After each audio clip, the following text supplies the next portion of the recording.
You're listening to the world's #1 football podcast. Now, here are your hosts, Ben Hansen, Matt Hartman, and Ryan Matthews. Hello, everybody, and welcome into the Pigskin Project YouTube channel. I am Matt Hartman, and today we continue talking about every single award and making predictions. Today, we're talking Offensive Player of the Year. We're going to be talking all the favorites. We're going to be talking some long shots, some major long shots, and we're going to inevitably end up making our picks. But if you want to see these live Wednesday, 9:30 Eastern, 8:30 Central, go over there on this YouTube channel. We're live every single Wednesday at that time frame. If you want to interact with us through the chat, would love to see you there, but let's get into the video. I think we're ready to move on to Offensive Player of the Year. Ben, you want to go first? Yeah. I mean, this is tough because I think, and I'm sure Matt has the odds. Matt, did you do research on the Offensive Player of the Year? I did. I threw it up there. So this is my research since 2018, since a quarterback won. I don't like picking a quarterback. I think it's a cop-out. I think this should go to a skill player every single time. Sue me. Maybe I'm mad because Patrick Mahomes won in 2018 over Drew Brees. He won both awards. Maybe I'm mad. All right. But so the last few years, you look at this. Michael Thomas breaks the reception record. Has 1,700 yards. Derrick Henry has 2,000 yards and 17 touchdowns. Cooper Kupp has the Triple Crown, 1,900 yards, which was almost caught Calvin, 4 off of Michael Thomas's reception records. Jay Jettis had 1,800 yards in only his 3rd season. CMC had 2K scrimmage yards with 20 touchdowns, and then Barkley runs for 2K, misses the last game, he sat out. So what you want to do when you bet this award is bet on a guy who can do something historic. Because things are getting unprecedented in our sport, but there's still historic barriers that can be broken.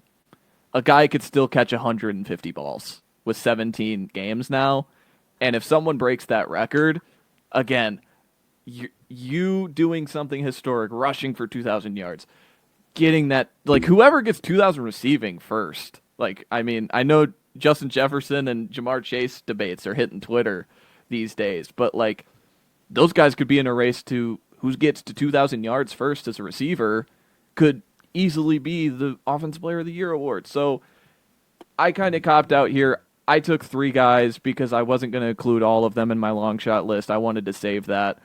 Jamar Chase at 9-1, Jahmyr Gibbs at 13-1, and Bijan Robinson at 16-1.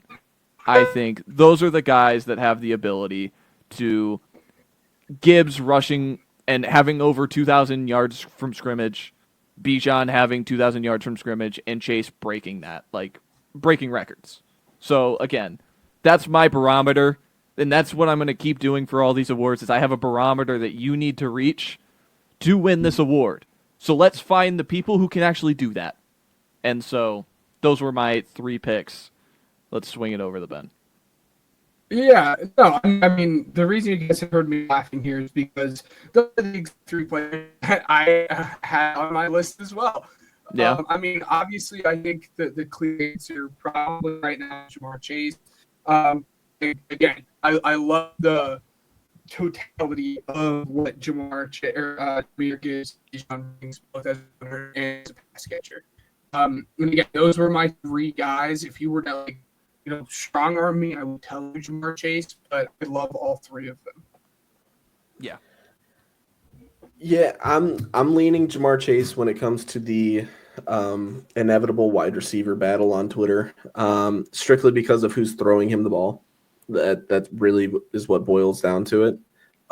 You're talking if you had to choose between Joe Burrow and JJ McCarthy right now to put $10 on for a future, who are you gonna feel more comfortable with? And to me, it's I have no idea. But I'm just saying Jamar Chase is my #1 guy. If I'm betting on anybody else, I'm going to throw Derrick Henry into that as well. I really, really like that offense, like I just said about Lamar Jackson. And honestly, I could see MVP Lamar Jackson, Offensive Player of the Year, Derrick Henry, you know what I mean, kind of season. Derrick Henry could totally explode. Would they go 17-0? They'd have to go 17-0. Yeah. There's a chance. That'd be insane. The last guy that I have is a bit of a wild card. I would assume. Keep in mind, for every single one of these, I have no idea what any of their odds are. So Matt could probably tell me. Okay. Offensive Player of the Year long shot for me, Mr. Brock Bowers. I really, really like Brock Bowers. So, 50-1. 50-1 for Brock Bowers, man. 50-1 tied with Kyron Williams, Jaden Daniels, Jackson Smith and Jigba, and his teammate Ashton Genty at 50-1.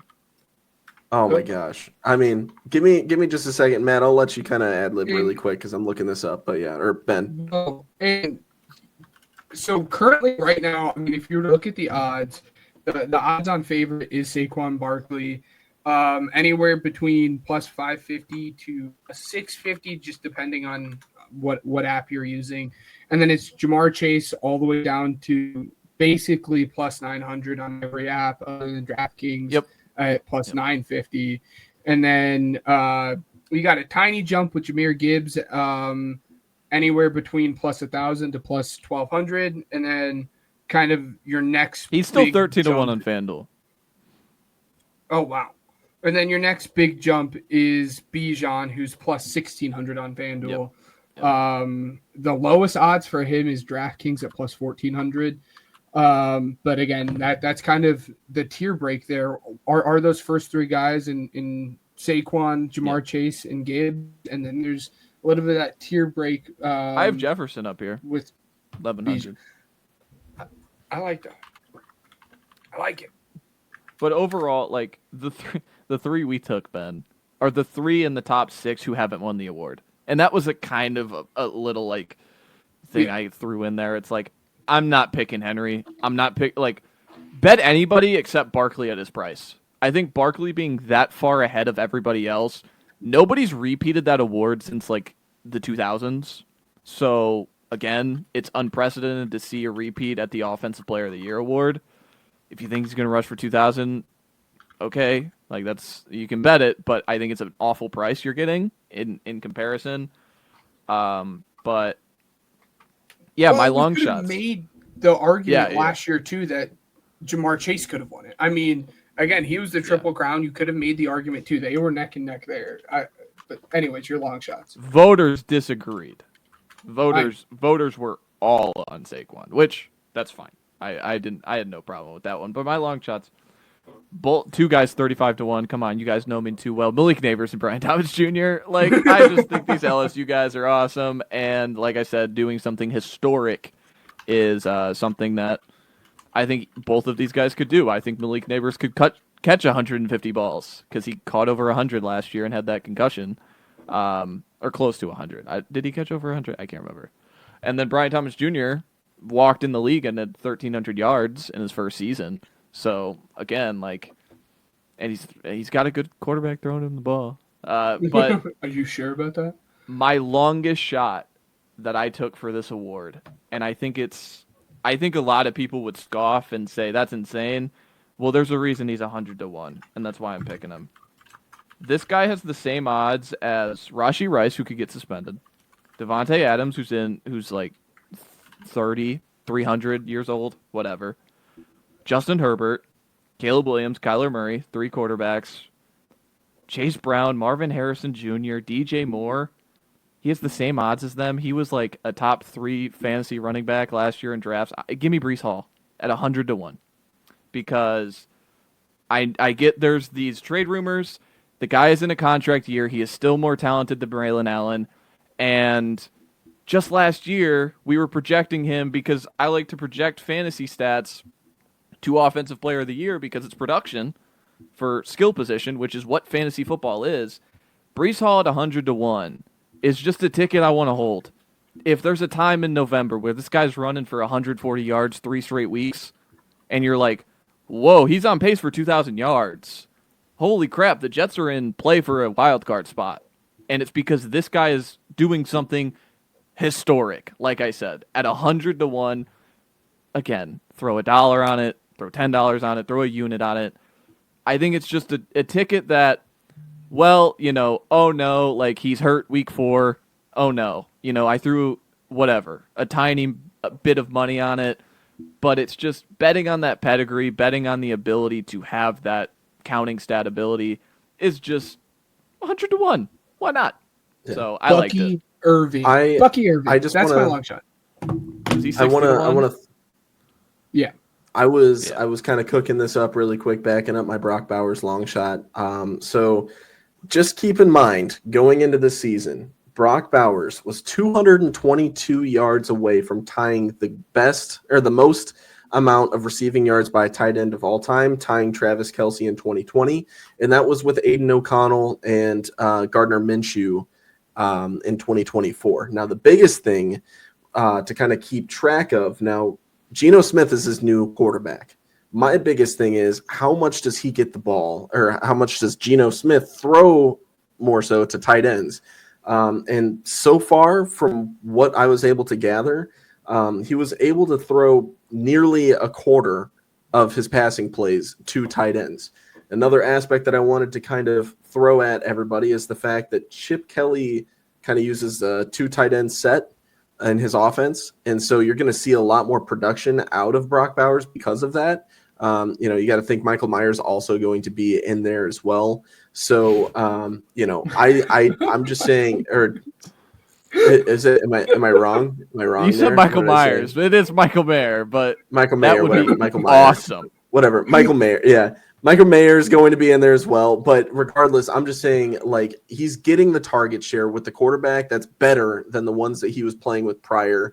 He's only he's literally a couple more big games away from tying that. He should be up for at least consideration for that position. And if you're thinking about betting on a long shot to get you into, I just want somebody to be a finalist and see what happens.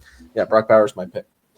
Are we ready to move on to? Hopefully you enjoyed that video. We really appreciate you clicking on this video. Make sure to like and subscribe. That always helps us out. And remember, check out our links in the description. And Wednesdays, 9:30 Eastern, 8:30 Central Time, live over here, talking ball, interacting with the chat, having some fun. So you wouldn't want to miss that. But that's all for me. And till next time, roll that outro.